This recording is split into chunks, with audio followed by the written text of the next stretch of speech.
Có 3 cấp độ truyền bá tri thức trong Phật giáo.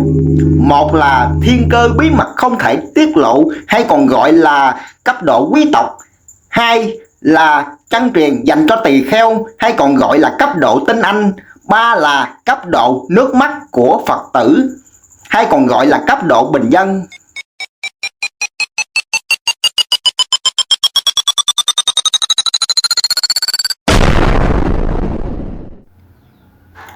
Sự phân tầng xã hội giữa trụ trì và Phật tử trong Phật giáo, đặc biệt trong bối cảnh một số trụ trì lợi dụng quyền lực để thao túng lòng tin của Phật tử thông qua những giáo lý quyền bí, là một vấn đề quan trọng cần được đưa ra thảo luận. Trong một số trường hợp, thay vì hướng dẫn Phật tử theo con đường giác ngộ thực sự, trụ trì đã áp dụng các phương pháp dạy dỗ nhằm giữ Phật tử trong trạng thái phụ thuộc và thụ động. Qua đó, trục lợi cá nhân, sự phân chia cấp độ giáo dục và truyền bá Phật Pháp mà đã đề cập với sự giả dối và bóp méo làm nổi bật vấn đề lớn này. 3 cấp độ truyền bá tri thức trong Phật giáo. Phật giáo có thể được chia thành 3 cấp độ. Một, thiên cơ bí mật không thể tiết lộ hay là cấp độ quý tộc. Đây là cấp độ dành cho trụ trì và những người có quyền lực cao trong hệ thống tôn giáo. Họ nắm giữ những tri thức mà họ cho rằng chỉ có người lãnh đạo mới được biết, với mục đích duy trì quyền lực và sự kiểm soát. Trụ trì dùng kiến thức này để điều khiển các tầng lớp thấp hơn và không bao giờ truyền đạt cho Phật tử hay các tu sĩ ở cấp dưới. Hai là chân truyền dành cho tỳ kheo hay còn gọi là cấp độ tinh anh. Đây là cấp độ mà một số tu sĩ đã nhận ra sự giả dối của trụ trì và quyết định rời bỏ chùa để tu tập độc lập. Họ không còn tin tưởng vào hệ thống giáo lý giả mà trụ trì áp đặt và tự mình tìm kiếm con đường giác ngộ thật sự, thoát khỏi sự kiểm soát và thao túng của những người có quyền lực trong chùa. Ba là nước mắt của Phật tử hay còn gọi là cấp độ bình dân. Phần lớn Phật tử, đặc biệt là phụ nữ, bị mắc kẹt trong một hệ thống niềm tin mà trụ trì đã thiết lập. Họ bị dẫn dắt tin vào những giáo lý quyền bí, những lời thuyết pháp không có thật và bị khuyến khích cúng dường liên tục với hy vọng tích lũy phước báo cho kiếp sau. Điều này khiến họ rơi vào cảnh nghèo khổ bởi tiền bạc của họ được dùng để cúng chùa thay vì cải thiện đời sống cá nhân. 2. Trụ trì lợi dụng niềm tin của Phật tử. Vấn đề phức tạp này bắt nguồn từ việc trụ trì sử dụng tri thức giả để điều khiển Phật tử. Họ không chỉ thuyết pháp về những điều quyền bí không có thật mà còn cài đặt vào hệ thống tư tưởng của Phật tử những niềm tin khiến họ không thể thoát ra sự lệ thuộc. Những bài giảng về phước báo và kiếp sau thường được sử dụng như một công cụ kiểm soát.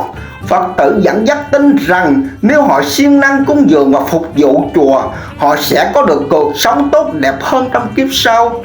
Nhưng thực tế, những hứa hẹn này chỉ phục vụ cho lợi ích của trụ trì, trong khi Phật tử tiếp tục sống trong u mê và nghèo khó. Một câu chuyện ẩn dụ về con lừa và cái gậy có thể minh họa rõ điều này. Con lừa được hứa hẹn sẽ được ăn cà rốt nếu nó tiếp tục đi về phía trước, nhưng cà rốt thì luôn bị treo xa tầm với của nó. Tương tự, Phật tử được hứa hẹn về phước báo và hạnh phúc trong tương lai, nhưng thực tế họ chỉ chạy theo những lời hứa hẹn mà không bao giờ đạt được. Họ không nhận ra rằng những gì họ đang theo đuổi là vô nghĩa và mọi thứ đều được thiết kế để trục lợi cho trụ trì. Những hệ lụy của sự mê tín và u mê. Khi trụ trì sử dụng những tri thức giả để duy trì quyền lực, họ biến Phật giáo từ một con đường hướng tới giác ngộ thành một công cụ kiểm soát tâm trí. Một trong những chiêu thức mà trụ trì thường sử dụng là thuốc tinh thần, một hình thức tinh vi của sự mê tín. Điều này làm cho Phật tử rơi vào trạng thái say mê, chìm lẫn trong u mê mà không nhận ra rằng mình đang bị lợi dụng. Việc truyền bá các giáo lý quyền bí, những tri thức không có thật, không chỉ khiến Phật tử lạc lối mà còn họ mất đi khả năng tư duy phản biện, họ trở nên phụ thuộc vào trụ trì và các bài giảng mà không bao giờ dám đặt câu hỏi về tính xác thực của những gì họ được dạy.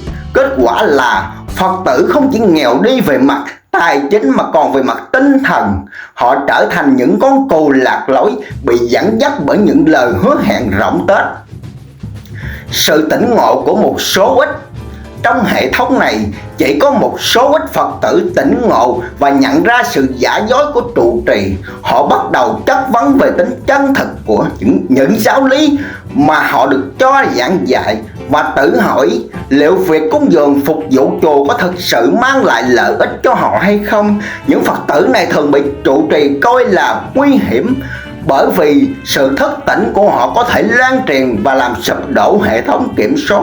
Sự thức tỉnh này là dấu hiệu của một sự nhận thức, nơi Phật tử bắt đầu hiểu rằng tri thức thực sự không nằm trong những gì trụ trì truyền đạt, mà nằm trong sự tự do tư duy và tự tìm kiếm chân lý. Họ nhận ra rằng con đường thực sự của Phật giáo không phải là sự lệ thuộc vào các giáo lý quyền bí, mà là sự giải phóng bản thân khỏi những ràng buộc của thế gian, bao gồm cả những hệ thống tôn giáo giả dối.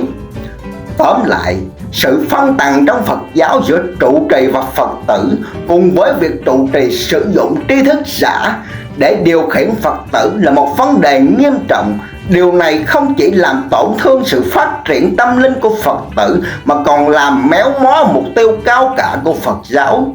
Nếu Phật tử không thể tự thoát khỏi những niềm tin quyền bí và những giáo lý giả dối, họ sẽ tiếp tục sống trong nghèo khổ và lệ thuộc. Tuy nhiên, sự thức tỉnh của một số ít Phật tử cho thấy rằng vẫn có hy vọng cho sự thay đổi. Khi càng nhiều người nhận ra rằng họ đang bị thao túng và lợi dụng, họ sẽ bắt đầu tìm kiếm con đường thật sự của sự giác ngộ, thoát khỏi sự kiểm soát của trụ trì.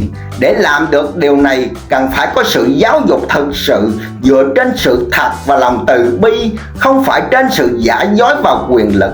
Chỉ khi đó Phật tử mới có thể thoát khỏi sự lệ thuộc và tìm thấy con đường giải thoát thật sự của mình. Cảm ơn các bạn đã theo dõi